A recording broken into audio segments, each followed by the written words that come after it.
Hello दोस्तों, आज की इस वीडियो में हम लोग एनसीईआरटी गणित कक्षा 10 के प्रश्नावली 8.1 का क्वेश्चन नंबर 1, 2, 3 और 4 ये चारों क्वेश्चन हल करने वाले हैं। लेकिन इनसे पहले हम लोग इस चैप्टर का कुछ बेसिक पढ़ लेते हैं, जो कि जानना बहुत ज़रूरी है। क्योंकि अगर आप बेसिक चीज़ें जानोगे तो आप इसको हल कर लोगे आसानी से, ठीक ना। और इसके अंदर मैं एक फार्मूला बताने वाला हूँ, यानी कि फार्मूले का एक ट्रिक बताऊँगा। और वो फार्मूला इस चैप्टर में जितने भी प्रश्नावली है उन सभी में लगने वाला है। तो उस फार्मूले का हम लोग ट्रिक सीखेंगे, ठीक ना। और इसमें मैं आपको गारंटी देता हूँ कि आपको हर एक क्वेश्चन समझ में आने वाला है और बेसिक पूरा अच्छे से समझ में आएगा। तो आप लोग इस वीडियो में बने रहिए और चलिए देर न करते वीडियो शुरू करते हैं। तो सबसे पहले हम लोग ये जान लेते हैं कि त्रिकोणमितीय अनुपात क्या होता है। तो अनुपात का मतलब आप लोग जानते ही हैं कि दो संख्याओं का भाग होता है वो। तो त्रिकोणमितीय अनुपात होता है, देखिए अगर हम लोग की कोई एक समकोण त्रिभुज लेते हैं, मान लेते हैं ये एक समकोण त्रिभुज है ए बी सी। समकोण का मतलब कोई एक जो कोण होगा वो 90 अंश होगा, ठीक ना। तो त्रिकोणमितीय अनुपात क्या होता है, तो किसी समकोण त्रिभुज में किन्हीं दो भुजाओं की लंबाइयों का अनुपात ही त्रिकोणमितीय अनुपात होता है। यानी कि दो भुजाओं का अनुपात निकाले तो वही त्रिकोणमितीय अनुपात कहलाता है। तो इसके परिभाषा के अनुसार 6 त्रिकोणमितीय अनुपात होते हैं, क्योंकि इसमें 3 भुजाएं होती हैं। कैसे, देखिए अगर हम लोग इसकी लंबाई के बटा इतना कर दें तो एक त्रिकोणमितीय अनुपात हो जाएगा। और अगर हम लोग इस इतने लंबाई बटा इतना लंबाई कर दें तो इस तरीके से दो भुजाओं से दो त्रिकोणमितीय अनुपात बनता है, ठीक ना। तो एक बार इन दोनों से दो बन जाएगा त्रिकोणमितीय अनुपात, एक बार इन दोनों भुजाओं से त्रिकोणमितीय अनुपात बन जाएगा, एक बार इन दोनों से। तो इस तरीके से 6 त्रिकोणमितीय अनुपात होते हैं, ठीक ना। अब उन 6 त्रिकोणमितीय अनुपात को हम लोग देख लेते हैं किस नाम से जाना जाता है। तो वो 6 त्रिकोणमितीय अनुपात होते हैं साइन, कॉस, टैन, कॉट, सेक और कोसेक। तो ये 6 प्रकार के त्रिकोणमितीय अनुपात होते हैं, ठीक ना। इसके बाद हम लोग कोण लगाते हैं। जैसे ये हो गया थीटा। थीटा की जगह मतलब कोई भी कोण हम लोग रख सकते हैं। ये थीटा जो होता है ये कोण होता है। जैसे यहाँ पे कोण ए है, यहाँ पे कोण बी है, यहाँ पे कोण सी है, यहाँ पे कोण बी है। यानी कि ये सभी थीटा का मान है। यहाँ थीटा बराबर ए है, थीटा बराबर सी है और थीटा बराबर बी है, ठीक ना। यानी कोण के लिए हम लोग थीटा दर्शाते हैं। तो ये हो गया साइन थीटा, फिर कॉस थीटा, फिर tan theta, cot theta, sec theta, cosec theta. अब इसका फार्मूला क्या होता है, चलिए वो देख लेते हैं। तो साइन थीटा बराबर होता है लंब बटा कर्ण, लंब बटा कर्ण होता है, ठीक। और कॉस थीटा बराबर होता है आधार बटा कर्ण, आधार बटा कर्ण। अब देखिए ये सभी मैं फार्मूला लिख देता हूँ, फिर इसका मैं ट्रिक बताऊँगा कैसे आपको याद करना है। टैन थीटा बराबर क्या होता है, टैन थीटा बराबर होता है लंब बटा आधार। तो ये 3 फार्मूले तो पता चल गए हैं। साइन थीटा बराबर होता है लंब बटा कर्ण, कास थीटा बराबर होता है आधार बटा कर्ण, टैन थीटा बराबर होता है लंब बटा आधार, ठीक। तो हमें बस यही 3 रटने की ज़रूरत है, ठीक है। अब इन तीनों के बाद अब देखिए ये कॉट थीटा और सेक थीटा, कोसेक थीटा, ये तीनों आसानी से निकाल सकते हैं। कैसे निकाल सकते हैं, देखिए जो कॉट थीटा होता है, कॉट थीटा ये टैन का उल्टा होता है। यानी कॉट थीटा बराबर हम लोग लिख सकते हैं 1 बटा टैन थीटा, ठीक। वैसे ही जो इसमें सेक थीटा होता है वो कॉस का उल्टा होता है। अब देखिए यहाँ पे तीर लगा लीजिए इस तरीके से। तो जो कॉट थीटा होता है वो टैन थीटा का उल्टा होता है, जो सेक थीटा होता है वो कॉस थीटा का उल्टा होता है। तो इस तरीके से हम लोग सेक थीटा बराबर लिख सकते हैं 1 बटा कॉस थीटा, ठीक ना। और जो कोसेक होता है ये साइन का उल्टा होता है भाई, तो इसको भी लिख लेते हैं कोसेक थीटा बराबर 1 बटा साइन थीटा, ठीक है। तो इसका मतलब हम लोग कॉट थीटा बराबर क्या लिखेंगे, इसका उल्टा टैन का उल्टा, टैन बराबर लंब बटा आधार है, तो कॉट थीटा बराबर हो जाएगा आधार बटा लंब। वैसे ही सेक थीटा बराबर हो जाएगा कर्ण बटा आधार, कोसेक थीटा बराबर हो जाएगा कर्ण बटा लंब, ठीक ना। तो इस तरीके से ये सारा चीज़ फार्मूला होता है, ठीक ना। अब इसको कैसे याद करना इन फार्मूले को, चलिए वो देख लेते हैं। तो इसके लिए एक ट्रिक बहुत ही बढ़िया है, ज़बरदस्त है, वो होता है लाल बटा कक्का, लाल बटे कक्का। ये आप लोग पूरा एकदम अच्छे से समझ लीजिए, क्योंकि ये हर एक प्रश्नावली में काम आने वाला है। इस चैप्टर के जितने भी प्रश्नावली हैं उन सभी में ये फार्मूला लगने वाला है, ठीक ना। तो यल मतलब लंब, ए मतलब आधार, यहाँ से यल मतलब लंब, के मतलब कोण, ठीक ना। तो सबसे पहले लिखेंगे साइन यानी कि एस, फिर कॉस सी, फिर टेन, केवल ऊपर साइन कॉस टेन इतना ही लिखना है। अब देखिए साइन थीटा बराबर हो जाएगा, साइन थीटा बराबर हो जाएगा लंब बटा कोण, ये देखिए लंब बटा कोण हो गया। कॉस थीटा बराबर हो जाएगा आधार बटा कोण, आधार बटा कोण हो गया। फिर टेन थीटा बराबर हो जाएगा लंब बटा आधार। अब हमें ये तीन पता चल गया, अब इन तीनों का तो वैसे ही पता चल जाएगा। देखिए टेन का उल्टा कॉट होता है, तो कॉट थीटा बराबर हो जाएगा आधार बटा लंब, क्योंकि उल्टा होता है ना तो सबसे पहले नीचे का लेंगे आधार बटा लंब। वैसे ही सेक थीटा की बात करें तो कॉस का उल्टा होता है, वो हो जाएगा कोण बटा आधार। और कोसेक थीटा की बात करें तो कोसेक थीटा बराबर हो जाएगा कोण बटा लंब। तो इस तरीके से हम लोग इन 6 फार्मूला को बहुत ही आसान तरीके से याद कर सकते हैं। अब चलिए हम लोग देखते हैं कि इन सभी फार्मूले का यूज कैसे किया जाता है। अब ये जितने भी फार्मूले हैं यानी कि ये 6 त्रिकोणमितीय अनुपात हैं, जहाँ पे भी ये 6 त्रिकोणमितीय अनुपात आते हैं यानी कि इनमें से कोई एक त्रिकोणमितीय अनुपात आता है, इसका मतलब वो किसी न किसी त्रिभुज की बात किया जा रहा है। समझ रहे हैं कि नहीं? यानी कि हम लोग इन 6 त्रिकोणमिति का अनुपात किसी समकोण त्रिभुज में लगा सकते हैं। समकोण त्रिभुज में कोई एक कोण 90 अंश होना चाहिए, ठीक ना। तो आई होप आप समझ चुके होंगे। चलिए एक बार हम लोग फिर से यहाँ पे एक त्रिभुज बना देते हैं, समकोण त्रिभुज। ये हमारा हो गया समकोण त्रिभुज, ठीक ना।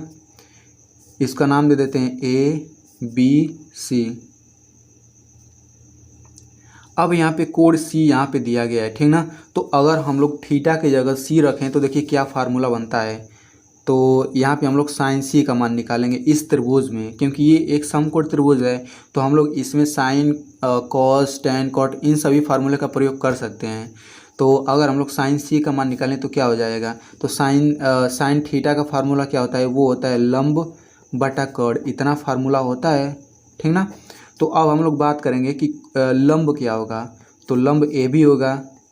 अब देखिए इसमें कोण के अनुसार लंब और आधार बदलता रहता है, यानी अगर यहाँ पे कोण बदल जाएगा तो लंब बदल जाएगा इस त्रिभुज का और आधार बदल जाएगा, कोण तो हमेशा सेम रहता है। ये पॉइंट जो मैं बोल रहा हूँ इसको नोट कर लीजिए, काफ़ी अच्छा पॉइंट है और महत्वपूर्ण पॉइंट है। मैंने क्या बोला कि इस कोण के अनुसार त्रिभुज का आधार और लंब बदलता रहता है, यानी अगर कोण बदलेगा तो उस त्रिभुज का लंब और आधार बदल जाएगा, केवल कोण सेम रहेगा, ठीक ना। तो इसमें देखिए लंब ए बी हो जाएगा। जो त्रिभुज की बात की जिस कोण की बात की जाती है उसके सामने वाला हमेशा लंब होता है और उसके पास वाला मतलब कोण को छोड़कर फिर जो बचता है वो आधार हो जाता है। तो लंब हो जाएगा ए बी, कोण क्या हो जाएगा, कोण ए सी। कोण तो हमें सबसे बड़ी भुजा ही होती है, ठीक ना। तो अगर हम लोग साइन सी हर जगह इन सभी में अगर सी रखते जाएं तो इसके फार्मूले में जहाँ पे भी लंब आएगा तो उस लंब के लिए हम लोग ए बी लंबाई का यूज करेंगे, क्योंकि सी के सामने यही है। लेकिन अगर हम लोग बात करें साइन ए की, ठीक ना, तो साइन ए मतलब थीटा, तो साइन ए का मतलब हो जाएगा लंब बटा कोण। तो साइन ए के लिए लंब ये हो जाएगा, क्योंकि ए के सामने ये है तो इसका ये हो जाएगा, तो इसका फार्मूला हो जाएगा बी सी बटा, क्योंकि लंब यही है सामने वाला और कोण तो हमेशा सेम ही रहता है भाई, सबसे बड़ी भुजा, तो बी सी बटा ए सी हो जाएगा। तो इस तरीके से कोण के अनुसार भुजाएं चेंज होती रहती हैं। तो आई होप आप लोग समझ गए होंगे। अगर आप लोग ये सभी अच्छे तरीके से समझ गए हैं तो आप पर्सनली बहुत ही अच्छे तरीके से समझ लेंगे। तो चलिए अब हम लोग बढ़ते हैं क्वेश्चन की तरफ।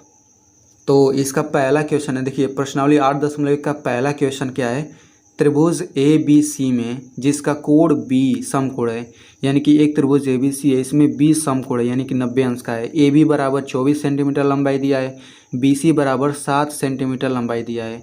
निम्नलिखित का मान ज्ञात कीजिए। हमें साइन ए कॉस ए का मान ज्ञात करना है, फिर साइन सी कॉस सी का मान। चलिए देखते हैं इसको कैसे हल करेंगे।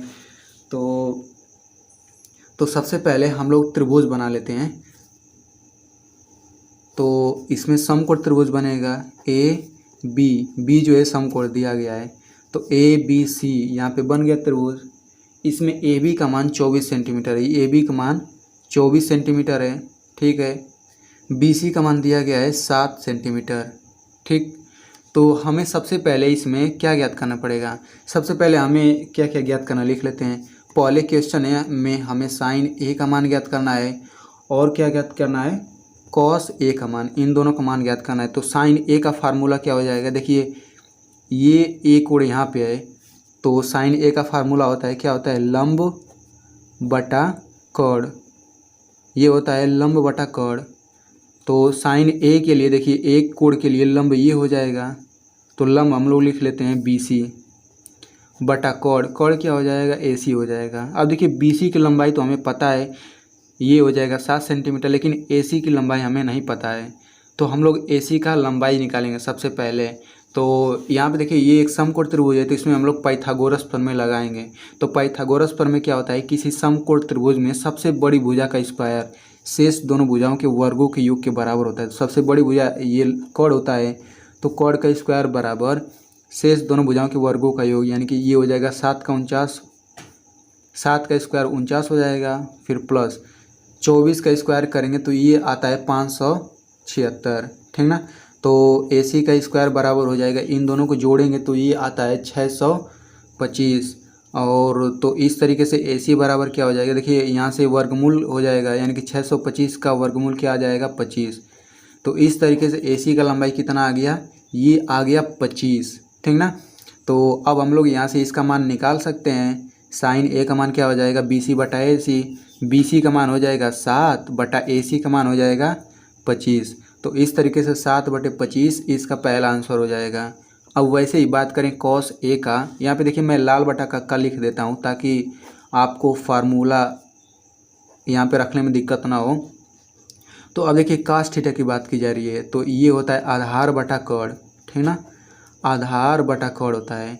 तो कास A के लिए आधार यही रहेगा 24, तो ये हो जाएगा 24 बटा कोण, कोण क्या है, कोण 25 हो जाएगा। तो 24 बटा 25 इसका आंसर हो गया, ठीक ना। तो अब हम लोग अब दूसरा क्वेश्चन हल करते हैं। तो दूसरे में क्या पूछा है, दूसरे में पूछा है साइन C और कॉस C का मान, ठीक ना। तो अब साइन C का बात करते हैं, तो ये भी हो जाएगा लंब बटा कोण, ठीक। अब कोण C की बात किया जाए तो इसके लिए लंब क्या होगा, इसके लिए लंब इसके सामने वाला होगा, तो लंब हो जाएगा 24 और कोण तो वही रहेगा सबसे बड़ी भुजा। तो इस तरीके से साइन C का मान इतना आ गया। अब कॉस C की बात करें तो इसका फार्मूला होता है आधार बटा कोण। तो आधार क्या है, इस C के लिए आधार 7 है और कोण कितना है, कोण 25 है। तो इस तरीके से ये पहला क्वेश्चन हल हो गया। अब चलिए हम लोग हल करते हैं दूसरा क्वेश्चन। तो इस दूसरे क्वेश्चन में कहा जा रहा है कि आकृति 8.13 में ये देखिए ये आकृति दिया गया है, इसमें tan P minus cot R का हमें मान ज्ञात करना है, ठीक ना। तो काफ़ी सिंपल क्वेश्चन है। तो चलिए सबसे पहले हम लोग ये जो समकोण त्रिभुज है इसको हम लोग बना लेते हैं। P हो गया, ये Q हो गया, ये R हो गया, ये जो है Q जो समकोण है ये हो जाएगा 12, ये हो जाएगा 13 सेंटीमीटर, ठीक ना। हमें ज्ञात क्या करना है, हमें ज्ञात करना है tan P minus cot R का मान, हमें इतना ज्ञात करना है। तो देखिए tan P बराबर क्या होता है, मतलब tan थीटा का फार्मूला क्या होता है, tan थीटा का फार्मूला होता है लंब बटा आधार, ठीक ना। तो इस tan P के लिए फार्मूला इस त्रिभुज में लगाएं तो ये कोण है, तो इसके लिए लंब क्या हो गया, इसके सामने वाला लंब हो जाएगा, यानी कि tan P बराबर हो जाएगा QR बटा आधार, आधार क्या हो जाएगा PQ, फिर माइनस कॉट R, तो tan का उल्टा होता है, तो ये हो जाएगा आधार बटा लंब। तो R कोण यहाँ पे है तो इसके लिए आधार QR हो जाएगा, ये हमने QR लिख लिया, फिर बटा लंब क्या होगा, इसके लिए लंब यही तो होगा सामने वाला, तो इसकी लंबाई हो जाएगी PQ। अब देखिए QR बटे PQ माइनस QR बटे PQ दोनों सेम है, तो ये घट के 0 आ जाएगा। तो इस तरीके से इसका आंसर 0 आ गया, ठीक ना। तो अब चलिए बढ़ते हैं तीसरे क्वेश्चन की तरफ। तो तीसरा क्वेश्चन है, यदि साइन A बराबर 3/4 तो कॉस A और tan A का मान परिकलित कीजिए, यानी कॉस A और tan A का मान ज्ञात कीजिए। तो यहाँ पे देखिए इस तरीके का जो क्वेश्चन है ये काफ़ी महत्वपूर्ण क्वेश्चंस हैं, ठीक ना। तो इसमें अगर हमें कोई एक त्रिकोणमितीय अनुपात दिया गया रहता है तो हम लोग बाकी 5 त्रिकोणमितीय अनुपात आसानी से ज्ञात कर सकते हैं। तो इसको हम लोग हल करेंगे काफ़ी सिंपल तरीके से, ठीक ना। तो चलिए इसको हल करते हैं। तो इस तीसरे क्वेश्चन में दिया क्या गया है, इसमें दिया गया है साइन ए का मान। साइन ए बराबर दिया गया है 3/4 और हमें किसका मान ज्ञात करना है, कॉस ए और टेन ए का मान ज्ञात करना है, ठीक ना। तो सबसे पहले हम लोग यहाँ पे त्रिभुज बनाएंगे। तो ये हो जाएगा त्रिभुज, एक समकोण त्रिभुज बनाएंगे। ये हो गया समकोण त्रिभुज, इसको हम लोग ए मान लेते हैं, ए बी सी। तो अगर हम लोग इसमें बात करें साइन ए, तो इसमें साइन ए का फार्मूला क्या हो जाएगा, साइन ए का फार्मूला होता क्या है, वो होता है लंब बटा कर्ण। तो इसके सामने वाला लंब ये हो जाएगा बी सी बटा कर्ण क्या हो जाएगा, कर्ण ए सी तो है ही भाई। तो यानी कि साइन ए बराबर हो जाएगा बी सी बटा ए सी। इन तीनों को हम लोग बराबर कर सकते हैं, यानी इसको हम लोग लिख सकते हैं बी सी बटा ए सी बराबर 3/4। तो यहाँ पे यदि हम लोग माने कि हमें अब देखिए ए सी का मान ज्ञात करना है, तो ए सी का मान ज्ञात करने के लिए इन दोनों का मान हमें पता होना चाहिए। तो सबसे पहले हम लोग लिखें कि माना बी सी बराबर 3 के, यानी कि अगर हम लोग बी सी बराबर 3 के मानते हैं तो ए सी बराबर हो जाएगा 4 के। ये गुणा है 3 इंटू के और 4 इंटू के, यानी अगर बी सी का मान 3 के है तो ए सी बराबर 4 के होगा। इसमें के जो है एक धनात्मक पूर्णांक है, यानी कि के की जगह कोई भी एक धन संख्या हो सकती है, यानी कि गिनती वाली संख्या कोई भी हो सकती है, ठीक ना। तो अब यहाँ पे प्रश्न ये उठता है कि आखिर मैंने इसको यहाँ पे क्यों लगा रहा हूँ, यानी कि ये 3 के क्यों कर रहा हूँ, ये 4 के क्यों कर रहा हूँ। तो अब देखिए यहाँ पे जो बी सी है और ए सी, ये दोनों भुजाओं की लंबाइयाँ हैं और लंबाइयाँ का यहाँ पे मान रखने के बाद ये जो कट किया आता है वही तो अनुपात होता है। जैसे मान लीजिए अगर इसका मान 3 सेंटीमीटर हो और कर्ण का मान 4 सेंटीमीटर हो, तो इस समय साइन ए का मान क्या होगा, साइन ए का मान इस समय होगा 3/4। लेकिन अगर मैं बात करूं कि बी सी की लंबाई 6 है और ए सी की लंबाई 8 है, ठीक ना। बी सी की लंबाई 6 है और ए सी की लंबाई 8 है, तो इस स्थिति में भी साइन ए का मान क्या होगा, साइन ए का मान हो जाएगा 6/8 और ये कट के कितना आएगा, 2 3 6 2 चौक 8। ये कटने के बाद भी 3/4 ही आ रहा है, ठीक। और इसका मान क्या हो सकता है, बी सी का मान हम लोग मान लेंगे 9 और ए सी का मान लेंगे हम लोग 12।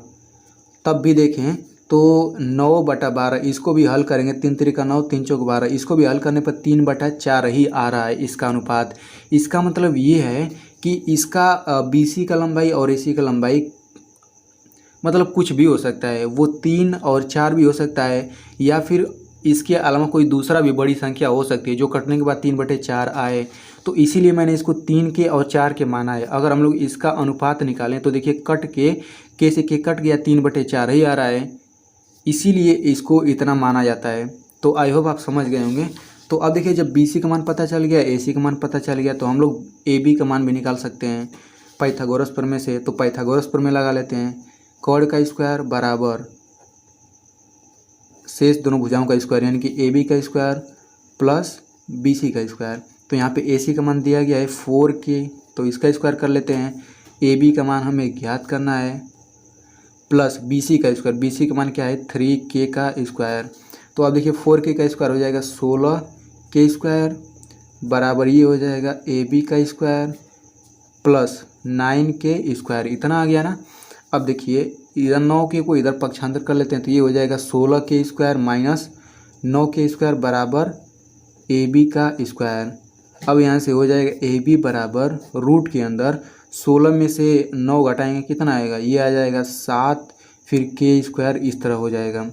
तो अब देखिए के का 7 का वर्गमूल नहीं निकालता, ये रूट में के अंदर रह जाएगा, के स्क्वायर का वर्गमूल हो जाएगा के, यानी कि इस तरीके से ए बी का मान इतना आ गया √7 इंटू के, ठीक ना। अब तीनों भुजाएं हमें ज्ञात हो चुकी हैं, इसे लिख लेते हैं √7 इंटू के। अब जब हमें तीनों भुजाएं ज्ञात हो चुकी हैं तो हम लोग किसी भी त्रिकोणमितीय अनुपात का मान ज्ञात कर सकते हैं। इसमें तो हमें केवल 2 त्रिकोणमितीय अनुपात का मान ज्ञात करना है। क्या क्या ज्ञात करना है, एक हमें कॉस ए का मान ज्ञात करना है और दूसरा हमें क्या ज्ञात करना है, tan a का मान ज्ञात करना है। लेकिन हम लोग बाकी सब कुछ भी निकाल सकते हैं, यानी कि कॉट का, सेक का, कोसेक, इन सभी का मान ज्ञात किया जा सकता है। तो अब देखिए cos a बराबर हो जाएगा, तो cos a बराबर हो जाएगा आधार बटा कॉड। ठीक, तो cos a के लिए आधार क्या है, आधार इतना है √7 बटा के, मतलब √7 इंटू के। और ये कॉड का मान क्या है, कॉड का मान कॉड AC है, तो ये हो जाएगा 4k। ठीक ना, यहाँ पे हम लोग लिख लेते हैं इसको, ये हो जाएगा कॉड 4k और ये जो लंब है ये हो जाएगा 3k। तो इस तरीके से आप लोग देख सकते हैं cos a बराबर इतना हो गया। अब k से k कट जाएगा, यानी cos a का मान √7/4 इतना ये आंसर हो जाएगा। ठीक ना, अब बात करें tan a का, तो tan a बराबर होता है लंब बटा आधार। तो tan a के लिए लंब ये हो जाएगा, तो ये हो जाएगा 3k बटा आधार, आधार हो जाएगा नीचे वाला √7 इंटू के, √7 इंटू के से के कट गया, ये हो जाएगा 3 बटा √7। तो इस तरीके से ये क्वेश्चन हल हो गया। आई होप आपको बहुत ही अच्छे से समझ में आ रहा होगा। चलिए हम लोग बढ़ते हैं अगले क्वेश्चन की तरफ। अब देखिए इस 4 वाले क्वेश्चन में क्या कहा जा रहा है, तो इस क्वेश्चन में कहा जा रहा है यदि 15 cot a बराबर 8 हो तो sin a और sec a का हमें मान ज्ञात करना है। ठीक ना, तो चलिए इसको ज्ञात करते हैं। तो इसमें दिया गया है 15 इंटू cot a, ये बराबर दिया गया है 8 के। तो यहाँ से cot a बराबर हो जाएगा 8/15। ठीक ना, तो cot a बराबर हो गया 8/15। तो अब हम लोग त्रिभुज बना करके तीनों भुजाओं की लंबाई ज्ञात कर लेते हैं। 2 भुजा तो ज्ञात है, हमें तीसरा ज्ञात करना है। तो यहाँ पे हम लोग कोण a मान लेते हैं, ये b ये c। हम लोग b को ऑटोमेटिक ये 90 अंश रखते हैं। ठीक ना, तो tan a बराबर क्या होता है, tan a बराबर होता है लंब बटा आधार। ठीक ना, तो cot थीटा बराबर क्या हो जाएगा, आधार बटा लंब होगा। तो आधार इसके लिए कोण a के लिए आधार हो जाएगा AB, और लंब क्या होगा, लंब इसके सामने वाला होगा यानी कि BC। तो इस तरीके से हम लोग इसको लिख सकते हैं AB बटा BC बराबर 8/15। ठीक ना, तो यहाँ पे भी वैसे ही लिखेंगे, यदि AB बराबर 8K हो, और मतलब AB बराबर 8K होगा तो BC बराबर हो जाएगा 15 इंटू के, बस इन्हीं के सामने के लगा देना है। फिर इसके बाद इसमें लिखेंगे जहाँ, तो इसके बाद से ये लिखना ज़रूरी है जहाँ के एक धनात्मक पूर्णांक है। ठीक ना, अब देखिए AB BC का मान हमें ज्ञात हो गया। अब हमें AC का मान ज्ञात करना है, तो पाइथागोरस प्रमेय लगा लेते हैं। तो AC का स्क्वायर, तो यहाँ पे लिखना पड़ेगा अच्छे से पाइथागोरस प्रमेय का प्रयोग करने पर। तो ये हो जाएगा AC का स्क्वायर बराबर BC का स्क्वायर प्लस AB का स्क्वायर। तो यहाँ से BC का स्क्वायर कितना हो जाएगा, 15K का स्क्वायर हो जाएगा 225K का स्क्वायर, फिर प्लस 8K का स्क्वायर हो जाएगा 64K का स्क्वायर। तो इन दोनों को जोड़ेंगे तो ये आता है 289K का स्क्वायर, यानी कि AC का स्क्वायर बराबर इतना आ गया। अब यहाँ से AC बराबर हो जाएगा रूट में 289K का स्क्वायर।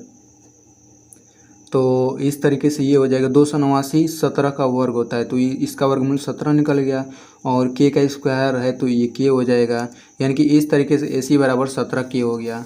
तो हम लोग लिख लेते हैं, ये हो जाएगा 17K, BC का मान आ जाएगा 15K, और AB का मान आ जाएगा 8K। ठीक ना, अब हमें ज्ञात करना है साइन A का मान, साइन A का मान ज्ञात करना है, और सेक A का मान ज्ञात करना है। ठीक ना, तो सबसे पहले साइन A का देख लेते हैं। तो साइन थीटा बराबर क्या होता है, लंब बटा कॉड। तो साइन A बराबर इस तरीके से हो जाएगा, लंब क्या है, A के सामने लंब इतना हो जाएगा 15K, कॉड क्या हो जाएगा 17K, के से के कट गया, ये आ जाएगा 15/17।